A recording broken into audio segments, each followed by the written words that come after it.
What would you do every day if you did not feel lazy and tired?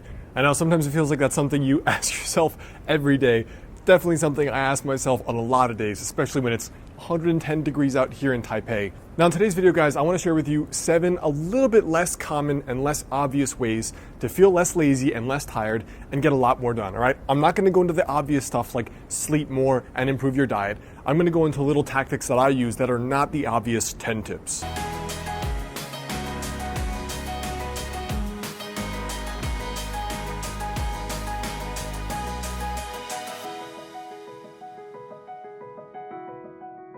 I'm Alex Hine, author of the book Master the Day. So the very first thing for me was that maintaining momentum can often help you give the illusion of having energy. When I was first writing my book and I first started going to the gym, I had a really hard time systematizing how to fit in the gym when I already worked 10 hours a day. At one point, I had 3 different jobs at the same time in my 20s.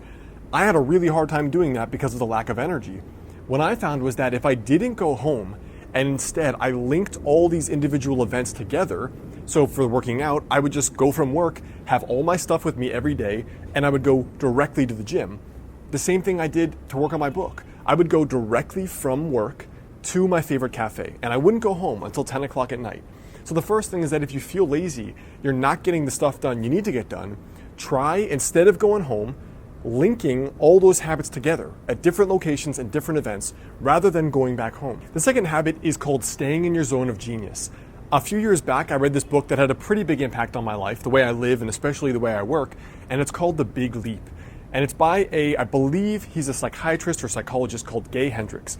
And he talks about how in anyone's work, there are certain things we like to do, certain things we hate to do, and certain things we feel uniquely strong at, things that we really like working on. And those are called zone of genius activities. There are things you can do for a long time without feeling tired. There are things that inspire you and excite you and you look forward to doing them versus the things you don't like doing and you don't look forward to doing. So if you do things that are in your zone of genius, for me, that means in the workout realm, that means lifting weights instead of doing cardio. I really like it. Time flies by. Now in my own personal life, for example, it means doing things like writing books and shooting videos. Those are things I love that I could do any day. If you stay in your zone of genius and you do the things that naturally come easy to you, that you like, that you feel happy when you do, you feel flow, it's going to be a lot easier to feel less lazy and get all the stuff done you want. All right, habit number 3 is to actually cut your habit in half. You know, one of the activities that's made the biggest impact on my life that's also been not so easy to stick with has been having a morning routine. So every morning, no matter where I am, I do the same few things. And sometimes it's as long as an hour, and sometimes it's as short as 5 minutes. And those things are some kind of exercise, which these days is Qigong or meditation, and then I stretch while I review my goals, all my life goals, for the next 5 minutes. And so some days when I get up, like when I had a full-time job, I had to get up at 6. I didn't want to do that for an hour because I was running late. So the thing I would do is on those days, rather than not doing the morning ritual, I would just cut it in half to 30 minutes or 10 minutes or 5 minutes. Because to me, still doing the habit is a lot more important than doing the hour or nothing. So if you find yourself being lazy when it comes time to do something, try doing half. Try doing half your homework. Try doing half of that hard project. Try doing a shorter workout or a different workout. Habit number 4 is to use forced accountability. Now, honestly, left up to our own devices, many of us do not do things that we know can make our lives better. There's a lot of reasons why I pay a coach $500 a month to do things I already know to do. Some of them I'm just not that motivated to do, and I won't if it's left up to me. So my friend and my student Mike actually wanted to lose weight and get a little bit fitter, and what he found was that by having 4 of his other work colleagues go to the same gym at the office and go to get lunch together every day, there was a built-in form of accountability where he would have to go. If like 3 of his other colleagues were like, hey dude, are we going to the gym and then going to that lunch place that's healthy? If he said no, he would look stupid. It's like positive peer pressure.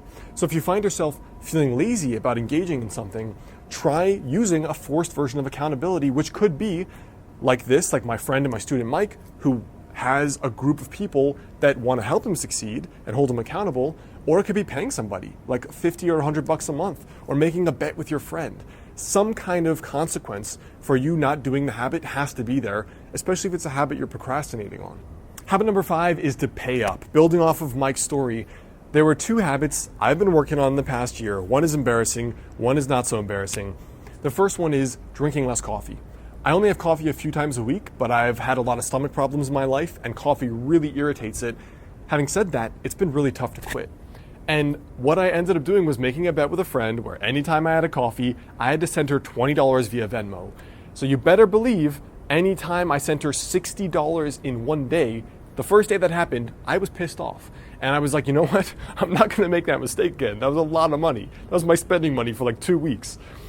The same thing you could do if you're trying to improve something about going to the gym or a personal development trait. For example, I found myself making a little bit too many inappropriate jokes around one particular friend. And I told her, you know what? You need to help me with this. Every time I do that, call me out and I'll Venmo you $20.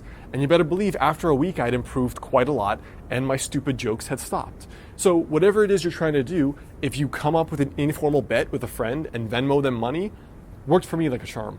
The sixth habit is to actually, surprisingly, do it for somebody else. Now, I'm really against doing things for other people because if they are your external source of motivation, what happens when they're gone? Or what happens if everything's okay? Then suddenly you've lost your motivation to go to the gym or to eat healthy or to earn more money or to go after a job you love. It doesn't make sense. But having said that, there are billions and billions of mothers and parents all over the planet that do back-breaking labor, multiple jobs, sleep under 5 hours for years or decades so that their kids can survive and thrive or get to the first world or have better opportunities. So if you think that doing this for somebody else is something that can motivate you, especially as a parent, if you're a parent, that may be a really good reason to get up in the morning and do the habit. To be fit because you don't want to be dead when you're 65 and your kid still needs you. To make more money so your kid can go to that private school and be hopefully more well set for life. To be able to have that business so that you can be home with your kids. If it works for you to do that, then do it. I mean, there are so many things. When my parents were going through hardship, my mom got a second job and she was already working crazy hours. She never had to do that in her life. And it was like a low level, not good, prestigious job that was brutal, hard cold calling. Just do what it takes. If you need to do that, and if you think it's a worthy cause, maybe do it for somebody else. And maybe that becomes your prime focus rather than doing the goal for yourself, doing this so that he, she, or they can be better off. And maybe that becomes your affirmation and your vision board or whatever it is you're trying to go after. Now, the very seventh habit is to separate an event funk from a perpetual funk or an existential funk. All right, so what do I mean here? Funk, all of us get into the funk once in a while, right? For some people, it's every day. For others, maybe it's once every few months. But the way I differentiate between like a funk and me being in a true depression is maybe it's just that one thing, like going to the gym or doing work or doing homework or going out with those people that I don't want to do. Or maybe it is something that's been going on for a month or a couple months or a year where I've just been like, screw it. Like, why bother? If it's a perpetual funk, to me, that's kind of existential and there's something going on deeper there. If it's an event funk, maybe I just don't like the activity that I'm doing, or I need to change some aspect. Do less, make it easier, do a different activity, make it more enjoyable. If you have low energy or you're feeling tired, maybe try differentiating between, is this my whole life, or is it just this one thing that maybe there's something, even a mindset around what I'm working on that needs to be changed. So I hope that helps you guys. Those are 7 of the lesser known habits I use on a day-to-day basis, particularly in the mindset realm. Now, before you go, I want you to leave a comment there below. Let me know for you, when you feel lazy and when you can't get yourself to do anything, on the rare day that you have for this particular event that's bothering you, what did you do and what worked? Let me know there below. Hey guys, it's Alex. So the 3 best ways to stay in touch with me are simple. Go get my guide on my site, 5 daily habits to help you lose your next 20 to 30 pounds. Click the monk dude right there to subscribe, watch the last video that just came out, and if you like this tiny daily habits approach, check out my book, Master the Day. It's all about the daily success habits to not only get fitter, but also live your most epic version of life. And if you send me your receipt to alexander@modernhealthmonk.com, I'll send you a 2-hour bonus video course with worksheets I put together for free. All right? You can check out that book, Master the Day, down in the description or on Amazon.com.